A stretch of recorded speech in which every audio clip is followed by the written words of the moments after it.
마지막 세 번째입니다. 이 경우도 토지의 지분을 매입한 사람의 경우였는데요. 한 3년 전이죠. 저를 찾아서 어떤 아주머니가 중개사 사무실에 들어왔어요. 근데 자기가 세종시에 약 200평 정도의 땅이 있답니다. 근데 토지 지분을 매각하고 싶대요. 처음에는 저한테 토지 지분이라고 안 했어요. 토지를 매각하고 싶답니다. 근데 자기가 한 4,500만 원을 샀는데 한 3천만 원만 줘도 팔고 싶다.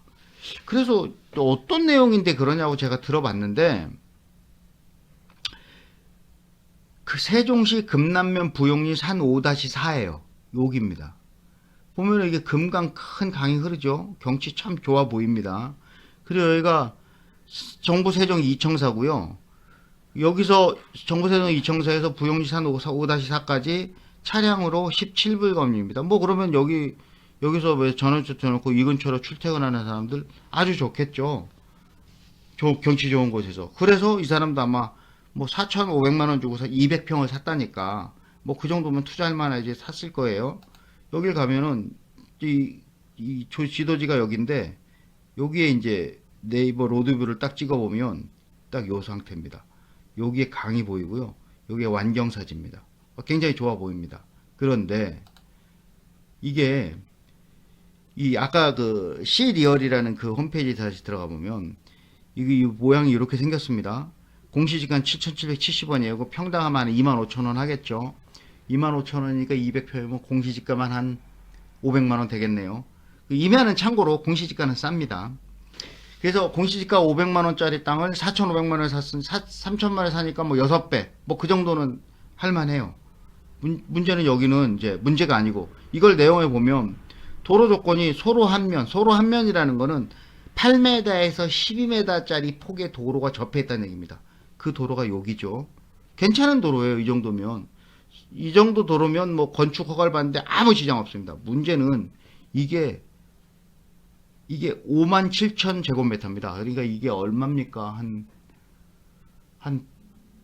몇 평 정도 되나요? 잠깐만, 갑자기 계산이 안 되는데, 한 2만 평 되나요? 예, 한 15,000평, 2만 평 되겠네요. 아무튼 그 정도 크기를 한 필지입니다. 이게. 그리고 보전관리지역이고요. 성장관리계획거든요. 그러니까 이게 이것만 딱 보면 개발할 수도 있겠네라고 생각됩니다. 그 다음에 준보전산지잖아요. 임업용 산지랑 준보전산지가 같이 나와 있는 경우는 뭐냐면, 토지가 크면 어느 부분은 임업용 산지로 들어가고 어느 부분은 준보전 산지로 들어가. 이게 지도에 나중에 지적도 끊어보면 정확히 어느 부분에서 잘리는지 나옵니다. 예, 그거는 이제 보시면 되고요. 이런 거 보면 괜찮아요. 그런데 제가 이 토지에 등기사한 정보증명서를 딱 떼어보고 나서 입이 쫙 벌어졌습니다. 이게 등기사한 정보증명서인데, 금남면 부용리 산 5-4 토지 크기 이렇게 나와 있고요. 1980년에 매매에 등기가 있는데 접수는 94년이니까 무려 14년이나 지난 다음에 등기를 바꾼 거예요. 소유자가 밀양박시 청제공파 지호 남당 공종중, 종중의 땅이었던 거예요. 이게 2013년에 매매가 됩니다. 그래서 농업회사법인 주식회사 안진에 매매가 돼요. 이렇게 되죠. 이거를 등기부를 좀 더 자세히 보면,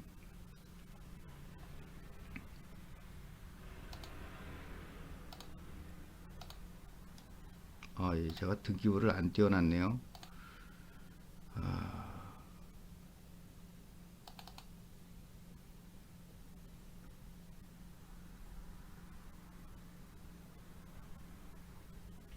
네, 이게 아까 그 등기부인데요. 부용리산 5-4. 그래서 농협회사 안진에 넘겼다가 13년에 팔았는데 4년 만인 2017년에 누구한테 팔리냐면은 우리제일경매, 나중에 이름이 바뀐 겁니다. 우리경매법인, 대구 우리경매법인, 얘들이 공동으로 이걸 산 거예요. 얼마에 샀냐? 14억에 샀습니다. 14억에 사가지고 얘들이 이제 이걸 사가지고 다 쪼개서 이제 팔아먹는 거예요. 이거를 팔아먹는데 어떻게 팔아먹냐? 뭐 계속 이제 뭐 김춘자한테 팔고, 김태원, 그 수원시 팔달구에 팔아먹네요. 그다음에 옥션, 우리랜드 옥션에도 일부, 이건 좀 크게 팔았죠. 이게 아마 우리랜드 옥션도 일부 그 뭡니까? 그 기획부동산 이거 사가지고 이렇게 팔았나 보죠. 이 사람은 우리랜드 옥션은 2억 6천100에 사가지고 쪼개가지고 이거보다 많이 돈을 남겼을 겁니다. 이런 식으로 팔아먹었는데 결국 이제 좀 지나면서 개인 이름에서 박월선, 박미정, 강정옥, 박종남, 조현숙 이렇게 나오죠. 이렇게 나오는 거를 제가 하도 많아가지고 뽀개봤어요. 이게 제가 엑셀에다 그때 정리했던 겁니다. 소유자, 우편번호, 경북 경산시, 그 다음에 지분 이렇게 적어놨죠. 2020년에 매매했고 뭐 이런 식으로 적었어요. 이거를 제가 정리한 이유가 뭐냐면 그때 오셨던 분이 저한테 이걸 팔아달라는 거예요. 그래서 이걸 어떻게 팝니까? 그랬더니 이게 자기는 어떻게든 팔고 싶은데 지금 자기가 돈이 그때 남편 이거를 토지를 샀던 분은 남편이고 찾았던 아주머니인데 이 남편이 아마 다른 거 하다가 또 이렇게 사기 비슷한 걸 당했나 봐요. 그래서 돈이 필요하다는 겁니다. 그래서 이거를 팔아서 돈을 마련해야 된다라고 하는데 팔면 제가 생각하는 거 훨씬 이상의 수수료를 줄 테니까 팔아달라는 거예요. 그래서 하도 사실 수수료 해봤자 얼마 안 되니까 뭐 별로 신경도 안 썼지만 아주머니가 하도 안 돼 보여서 그럼 좀 도와줘 볼까라고 생각을 해서 제가 생각한 아이디어는 이거를 일반 사람한테 팔면은 불가능할 테니 공유 지분을 가지고 있는 사람한테 판다면 그 사람은 이거를 어차피 가지고 있는 지분이니까 조금 더 살 수 있지 않을까라고 생각해서 했는데 이거를 제가 정리를 다 하다 보니까 제가 이걸 보여드린다고 하는데 이게 지분을 갖고 있는 사람이 몇 명이냐면 185명이에요. 그러니까 이걸 팔아먹을 수가 없죠. 이 185명의 지분을 갖고 있는 사람들이 모두 다 내가 속아 샀구나라고 생각하고 있고 실제로 이 185명한테 어쨌든 우편을 보냈어요. 그러면서 이제 매각하고 싶은 생각이 있고 싸게 팔 생각도 있으니 매입하고 싶으면 나한테 연락을 주세요라고 제 전화번호를 적어서 다 뿌렸는데 제가 아마 전화를 한 60통 받은 것 같아요. 근데 60통 전부 사겠다는 얘기가 아니고 내 거를 오히려 좀 사다오. 나는 얼마에 팔게라는 전화였습니다. 결국은 이 토지도 못 팝니다. 결국 이렇게 지분을 매입하는 경우에는 내가 이 토지의 지분을 구매하는 목적이 뭐냐는 걸 파악해야 돼요. 실제로 토지 지분 투자하는 경우가 있습니다. 예를 들면 지하철 노선을 새로 신설을 해요. 혹은 기차역을 놔요. 그러면 그 앞이 상업지역으로 바뀝니다. 많은 부분. 근데 상업지역에 예를 들어서 뭐 1000평, 1500평 타지 택지를 개발했는데 택지 가격이 그렇게 되면 너무 비싼데 그렇게 오르기 전에 아주 조그맣게 땅 쪽에 지분을 쪼개는 거예요. 한 10평, 15평 쪼개가지고 투자자들을 모집하는 거예요. 어차피 그 사람도 돈 벌려고 하는 겁니다.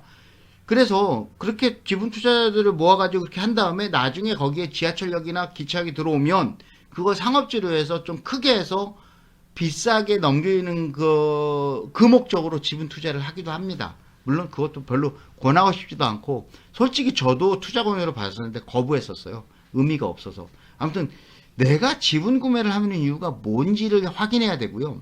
그 다음에 타 지분권자하고의 관계를 알아야 돼요. 실제로 지분 투자를 하는 경우도 많고 지분으로 경매를 낙찰받은 경우도 많고 토지를 여러 명이 으쌰으쌰해서 사는 경우도 있습니다. 그런데 그 타 지분권자하고 최소한 아는 사이여야 돼요. 한 사람을 통해서라도 그 다른 지분권자하고 알아야지 모른다고 하면 사실 별 의미가 없습니다. 왜냐하면 내가 팔고 싶어도 그 사람 때문에 못 팔기도 하고 그러거든요. 그래서 지분 투자를 할 때는 처음에 투자할 때 나중에 분쟁이 생기면 어떻게 하겠다라고 서로 간에 합의서를 써주는 것도 미리 그것도 좋은 방법입니다. 그 다음에 내가 사는데 이걸 매각하는 데가 어디야? 하는 것도 중요합니다. 아까 제가 얘기했듯이 기획부동산이다. 그러면 일단 뭐 고민하지 말고 기획부동산인지 아닌지는 잘 모르죠, 일단. 근데 대부분 전화 와서 권유하는 데는 대부분 기획부동산입니다. 그리고 일반 믿는 사람이 권유해도 따져볼 건 다 따져봐야 돼요. 지분 확인해야 되고 지적도 확인해야 되고 토지 이용계획 확인은 그런 거 다 확인해야 됩니다. 아무튼 그런 거 다 확인해보고 해야 이런 사기를 피할 수 있습니다. 그리고 오늘 드릴 말씀 중에 중요한 거는 이렇게 비싼 부동산을 구매함에 있어서도